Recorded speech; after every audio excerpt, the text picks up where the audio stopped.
Are you living the life that you have come here to live? Are you living the life that you have come here to live? Well, I don't know, Simon. I mean, I got a good life. Visions, affirmations, daily practice. Life I've come here to live. And I don't know. What is that? Well, it's destiny. Maybe that's an okay word to use. Not predestiny, but destiny. The soul's purpose. Your personal vision and mission. Your calling. Stephen Pressfield, who wrote the awesome book, The War of Art, highly recommend it, refers to it as answering the call of your inner genius. Paulo Coelho, who wrote the book The Alchemist, awesome book, highly recommend it, refers to it as following one's personal legend. And he writes, it's what you've always wanted to accomplish. Everyone, when they're young, knows what their personal legend is. At that point in their lives, everything is clear and everything is possible. They're not afraid to dream and to yearn for the thing that would make them most happy, for everything they'd like to see happen to them in their lives. There is one great truth on this planet, that whoever you are and whatever you're doing, when you really want something, it's because that desire originated in the soul of the universe to realize one's personal legend is a person's only real obligation. Another way to think about it, or phrase it, is, are you living as a revealer of truth? Because if you are living the life that you have come to live, if you are fulfilling your soul's purpose, if you're answering your call, you are a revealer of truth. You are an expression of the divine. When you are being and doing that which you have come to be and do, you are, by, in my definition, a revealer of truth.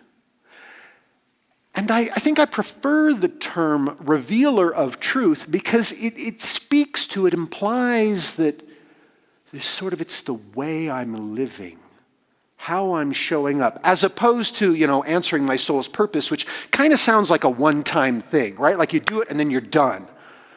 And this is an epiphany that I had. I love how God works. All of us ministers have our process for how we put together a talk or whatever. Raz would know this. And it never fails that when I'm working on my talk, I'm doing my talk, getting it all ready, like the day before or the hour before sometimes, the beloved is like, oh, let's change that. Let's redo that. There's a deeper, it's deeper realization that drops in for me. And this happened to me yesterday. I was with my Sangha, my God squad, my group of brothers. And we're talking about this. I was sharing with them. And this epiphany, this deeper realization I had was, often when we talk about my soul's purpose, what have I come here to be and do? What is the life I've come here to live? I don't know about you, but I tend to think of it as like an accomplishment, like an external accomplishment. Like, hey, I'm a minister at Mile High Church. Hey, I've got a master's degree. Hey, I'm this or that, or I have this title, or I did that thing. I don't think so. Those are important things, don't get me wrong. Those are definitely parts of our personal legend, of the life we have come here to live. But it's about how I am accomplished. What I become in the process of doing those things. For instance, let me give you an example. It is part, I believe, of my personal legend, of me living the life that I want to live, to be willing, to be courageous enough, to find the courage, to develop the courage, to be open to the courage, to be vulnerable and present with another, so that I can truly open to a deeper expression of love. That is part of living the life that I have come here to live. Now, I can do that as a Mile High church minister. Awesome opportunity. I could do that as a CEO of a company. I could do that as a stay-at-home dad. I could do that as a famous actor or activist or scientist. I could do that as some obscure dude living in a town that nobody has ever heard of, and it's just how I show up. I could do that as a very wealthy person, a person of power and means. I could do that living out of my vehicle or living under a bridge. And sometimes I get too fixated on the external reflections of that, when really the life that I've come here to live is about how I'm showing up, who I am in the process of unfolding my journey. Here's what Ernest Holmes has to say about being a revealer of truth. The quotes that Barry read, but I want to repeat them because, this is it. This is what our founder says. We believe in the unity of all life, and that the highest God, way over there, way out there. He didn't say it that way, I said that. And the innermost God is one God. God within, God without, one God. We believe that God is personal to all who feel this indwelling presence. We believe in the direct revelation of truth through our intuitive and spiritual nature, and that all may become a revealer of truth who live in close contact with the indwelling God, who feel the indwelling presence. Awesome, Simon. That's what I've been doing. I'm trying to figure out my life, but how do I know? How do I know when I'm living the life that I have come here to live? Just follow your heart. Listen to your heart. When you are aligned with the life that you have come here to live, there is a feeling, an enthusiasm, a passion, a connectedness, a presence. Whether your life is working out exactly as you intended it, or whether you're in some interesting dark space that you never consciously attended, when we are on point, there is a feeling sense, an aliveness. So that's it. Listen to my heart? Really? Just listen to my heart. Sounds really simple. If it's so simple, why didn't everybody do it? Well, it is simple. It is simple. Follow your heart. Not always easy. Why is it not easy? What gets in the way? We do. We get in the way of living the life we have come to live. We believe the narrative of separation. We believe that God, our good, is somehow out there and we have to be worthy of it. We have to seek it. We have to find it, that it's not already present. We get lost in the beliefs of lack and limitation, of not enoughness. We get lost in the monkey mind chatter, and they overpower the voice of the heart. They overpower the soft whispering. We no longer listen to our hearts.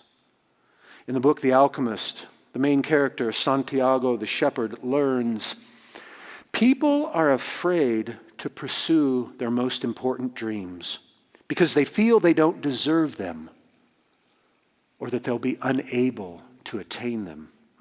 Everyone on earth has a treasure that awaits them. We, people's hearts, seldom say much about those treasures because people no longer want to go in search of them. We speak of them only to children. Later, we simply let life proceed in its own direction toward its own fate. For unfortunately, very few people follow the path laid out for them, the path of their personal legends, the path to happiness. I want to share with you a story from my life to illustrate how this can happen, how this can show up, what it can look like. And I invite you, as you listen to my story, reflect, be open. Is there times where you've heard that voice, that inspiration, that revelation, that yes, and then it got drowned out? So it used to be that at Mile High Church, we had this strong, vibrant men's ministry. Raz was part of it. We went on many trips together. And that was a big thing. Once a year, we would go to this retreat. Often happened in the spring. We would get off campus and have this powerful retreat. I think this was in 2008 or so, if I'm recalling right. And we went up to this place called Aspen Lodge. It was on the way up to Estes Park. Beautiful, gorgeous place. Bunch of guys. Heck, at one point, one of our retreats, I don't know if it was this one, I don't think it was. One of our retreats, we had like over 100 guys there. And, we would get together Friday night, we'd check in, we'd have this powerful ritual process, we'd set our intentions, we'd set up an altar. And all day Saturday, we'd have speakers, and, the ministers would present things, deep process. And it was an opportunity for guys, for men, to sit down with other men and just be present, be honest, be honorable, be available. It was powerful. And then usually that evening we'd have like a drum circle or, dancing. Awesome. Sunday, we would wake up. Silence. You'd go to breakfast. Silence. Not unpack, but do whatever you needed to do in your room to check out. Load your stuff up. Silence. Stay in silence. And then we'd come together for a service. And all of the male Mile High ministers that were up there would put on this service. Powerful closing. It's great. Awesome. Well, this particular year, Saturday night, it snowed. Hello, Colorado, spring, March, April, it snows. I don't know. It wasn't like a blizzard like we were all snowed in, but it was a chunk. I'm going to say somewhere between 6 inches and a foot. There was a bunch of snow. And I got up real early, and I went out, I checked out of my room, and I just be in that space. I'd already had breakfast. I went out there, and I was loading my stuff up, and was cleaning my truck off, and suddenly I got this idea. And it just popped in. I mean, surely you've had that happen. Like these ideas pop in. Boop. How does that happen? I didn't set an intention to think this thought. It just sort of came in. And then I'm reminded, Ernest Holmes, there's not my mind and God's mind. There's only one mind. That which I call my mind is the part of God's mind that I am using, that I am identified with. So it's simply migrated in. As part of the one mind. I got this idea. I can scoop the snow off of everyone's car. This will be great. And right away, I was attacked. I know, attacked sounds a little dramatic, but no, it was like that. It was like, you idiot. You're going to scoop the snow off of everybody's car? Do you know how many cars are here? There must be like 50 or 60 cars here. And you're going to scoop the snow off all the cars. You don't have time. You're going to be late for the service. And besides, it's cold out here. And I went from this to this. Oh, and you don't have permission to, these are other people's cars. This is their property. You don't have permission to do anything with them. I mean, what happens if some guy comes out while you're cleaning his car? He's like, hey, what are you doing around my car? Get away from my car. What are you're going to feel awkward. That's going to be weird. What if you scratch somebody's car, huh? Or break their antenna, bend an antenna? Oh, that'll be great. Hey, Mile High minister breaks some. Actually, I wasn't a minister at that point, so that could have been okay. I could have scratched your car and it'd be fine. But no, so that, and I'm like this, and I'm like, but, I just wanted to be of service. I just, expression of gratitude for my brothers. Oh, that's what you say. That's what you say, that it's some selfless act of service. But no. What if you just want attention? Huh? That's it. You just want people to be like, oh, hey, what's Simon doing? Oh, he's cleaning our cars. Hey, everybody, let's stand up and give Simon a big applause. He cleaned off all our cars. Isn't he such a great guy? We love Simon. You're right, it's a stupid idea. I don't know what I was thinking. I don't have that much time. It is cold out. Yeah, okay, that was dumb. I don't know what. And any other day, that's what might have happened. Any other day, I would have listened. The voice, the heart, it would have gotten drowned out. Because let me tell you, those voices were real. But not this time. See, I was prayed up. I'd been in retreat. I'd been with my brothers all week. I was about as close to God as I get in human form. I was prayed up. And so when those voices were doing their thing, I was like, well, you're right. Yeah, it is cold out here. Yeah, there's a lot of cars. Yeah. Well, yeah, I guess someone might not understand. Sure, you're right. Yeah, you don't have permission. Yeah, you're right. Yeah, man, maybe it's not entirely selfless. Yeah, maybe I'm still in the equation. Yeah. I was prayed up. So I heard the heart. I heard what was being asked of me in that moment. And I did it. I scooped the snow off all of those cars. And I don't know how many cars there were, and I don't know how long it took, and I don't know if anybody recognized me and thanked me. I suppose a few did, and none of that mattered because I was in this place. I was enthused. I was filled up. I was living my personal legend. I was living the life that I have come here to live. Now, I don't mean that I have come here to sweep snow off of people's cars. I'm not saying that's my personal calling. Didn't matter. I have come here to be a loving presence, and that simply happened to be the form, the opportunity that the divine made me aware of in the moment, and I said yes. Now, I would love to tell you that since then, I just always say yes, and I am always living my personal legend. No. There's times where I'm tired, I'm hungry, I'm angry, I'm distracted, I'm whatever, and that little opportunity comes up, that little, and I give in to this. It happens.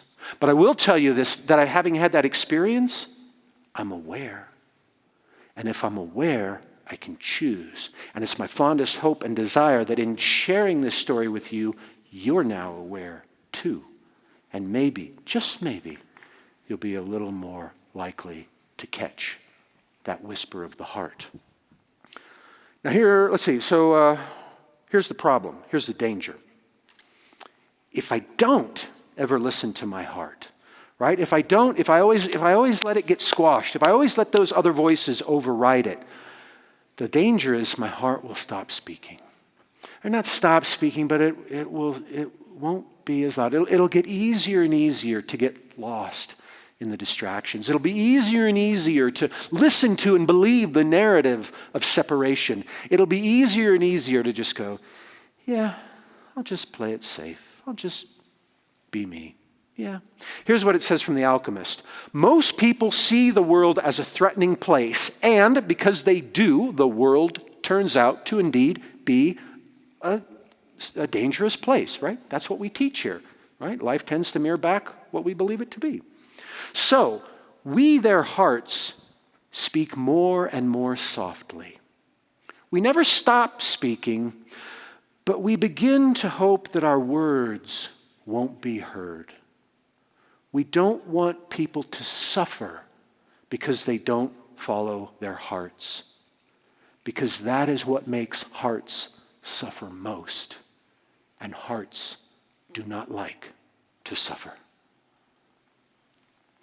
But when we do listen to our hearts, when we do listen for or be open to that sense of enthusiasm and passion, when we can stick with that, then we're open to guidance, support, resources, and just a sense of certainty, a sense of aliveness that comes when we're following our passions. Here is what Stephen Pressfield has to say about following the calling of the heart. How many of us have become drunks and drug addicts, developed tumors and neuroses, succumbed to painkillers, gossip, and compulsive cell phone use simply because we don't do the thing that our hearts, our inner genius, is calling us to do? Resistance defeats us. If tomorrow every one of us, by some stroke of magic, every dazed and benighted soul woke up and took the first steps towards pursuing his or her dreams, every shrink in the directory would be out of business Prisons would stand empty. The alcohol and tobacco industries would collapse along with the junk food, cosmetic surgery, and infotainment businesses, not to mention pharmaceutical companies, hospitals, and the medical profession from top to bottom. Domestic abuse would become extinct, as would addiction, obesity, migraine headaches, road rage, and dandruff. I don't know about dandruff, but the rest of it, yeah, I believe. Awesome. How do we cultivate it? Well, there are many ways. But I want to give you a little bit more than just listen to your heart. So, I'll leave you with 3 words. And we'll talk a little bit about them. Ask, listen, act. Ask, listen, act. Ask. Ask is a little bit interesting for us religious science, right? Ask. We tend to declare, we proclaim, we affirm. Ask. It's like, well, Simon, who am I asking? Am I asking, we don't really do the great big daddy sky god. Who am I asking? Well, when we ask, we're creating a container. I like to think of it like asking is an intention formed as a question. And when we form a container, when we present the divine with a vessel, with an empty vessel, it's just begging to be filled. There's that said, nature abhors a vacuum. Well, when we present the beloved with a container and ask, the divine is more than happy to fulfill. When we ask with an expectation of an answer, the divine is more than happy to comply. So ask. And then listen. It's kind of rude to ask and not listen. But it can happen if you're in the thing of life and you ask and then boom, you get right on busy to the next thing. Listen. Listen with expectancy. There's a power for good in the universe greater than we are, and we can use it. It is constantly using us. So when we ask, we then listen. Don't let God off the hook. Hello, I've asked. Expect. From the Alchemist, it says, listen to your heart and learn its ways. Be aware of the places in which you are brought to tears. For that is where the heart is, and that is where your treasure is. Listen to the voice that does this to you. Not the voices that do this. Listen. And then act. When your heart lights up, you have to act. And often you have to act quick. I'm all for one for planning and, measure twice, cut once. But you got to act. Because as soon as you get that, you'll get all the other stuff. Whenever we ask for that which we are desiring to become, all that which is not like it tends to rise to the surface. And it's real easy to get lost in this and forget this. So we have to act. Because if we don't act, it's like a seed that has fallen on barren soil. And it lies there either dormant or it dies. But when we act, in whatever way we are called to act, in whatever way is appropriate in that moment, we are planting that seed. We allow that seed to come into fruition, and its harvest will nourish many. Everything is a manifestation of the one. The one God, the one power, one spirit, one mind, one intelligence, one consciousness, the mystery, the beloved. Each of us, along our journey, however that journey is showing up, each of us is given opportunity after opportunity to live the life that we came here to live. To live our personal legend, to live our soul's calling, to be the one that we have come here to be the greatest expression of God qualities that we can be. To be a revealer of truth is to have the courage and the presence to listen to the whispers of the heart. to follow our passions and enthusiasm wherever they may lead us, no matter how ridiculous it sounds at times. To be a revealer of truth is to share our gifts and the treasures that we uncover along the way with the world. That is why we are here, and it is our only true obligation. Let's pray.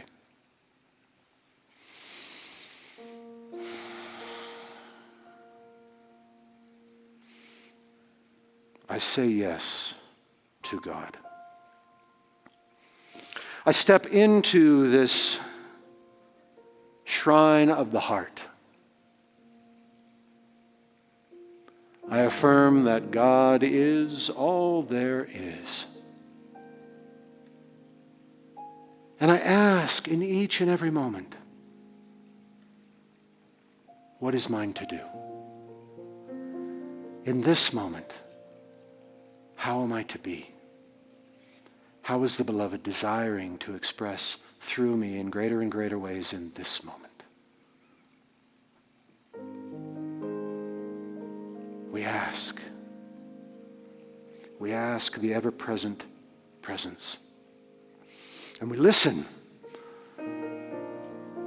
Whether we are sitting in silence in the early morning hours in front of an altar or a shrine or a sacred space, taking a walk in nature, or whether it's during our day going about the business of life, we still listen. We're aware. We're open. For we never know the ways and methods through which the beloved will gently whisper. We listen. And I affirm for each of us that the beloved speaks in ways that we easily understand and are boldly inspired to act upon. I affirm that the strength, the courage, the guidance, the wisdom, whatever it is that is needed for us to live the life we have come to live, whatever that is, it is provided. Before it is asked, it is granted. For I share this life, you share this life, not merely with the beloved, but as the beloved. We are all engaged on such an intimate journey. We are never lost. We are never alone. We are constantly at choice to follow the path that has been laid out for us. And so I give great thanks to know, to accept, to proclaim that this word is already fulfilled within the mind of God. It is done. And so it now simply works its way into my experience. Thus I release it into the law, into the creative process. Having spoken my word, I turn it over. There's nothing else for me to do other than to ask, to listen, and when the moment is right, to act. This is my word. I accept it as true. I accept it as done. And so it is.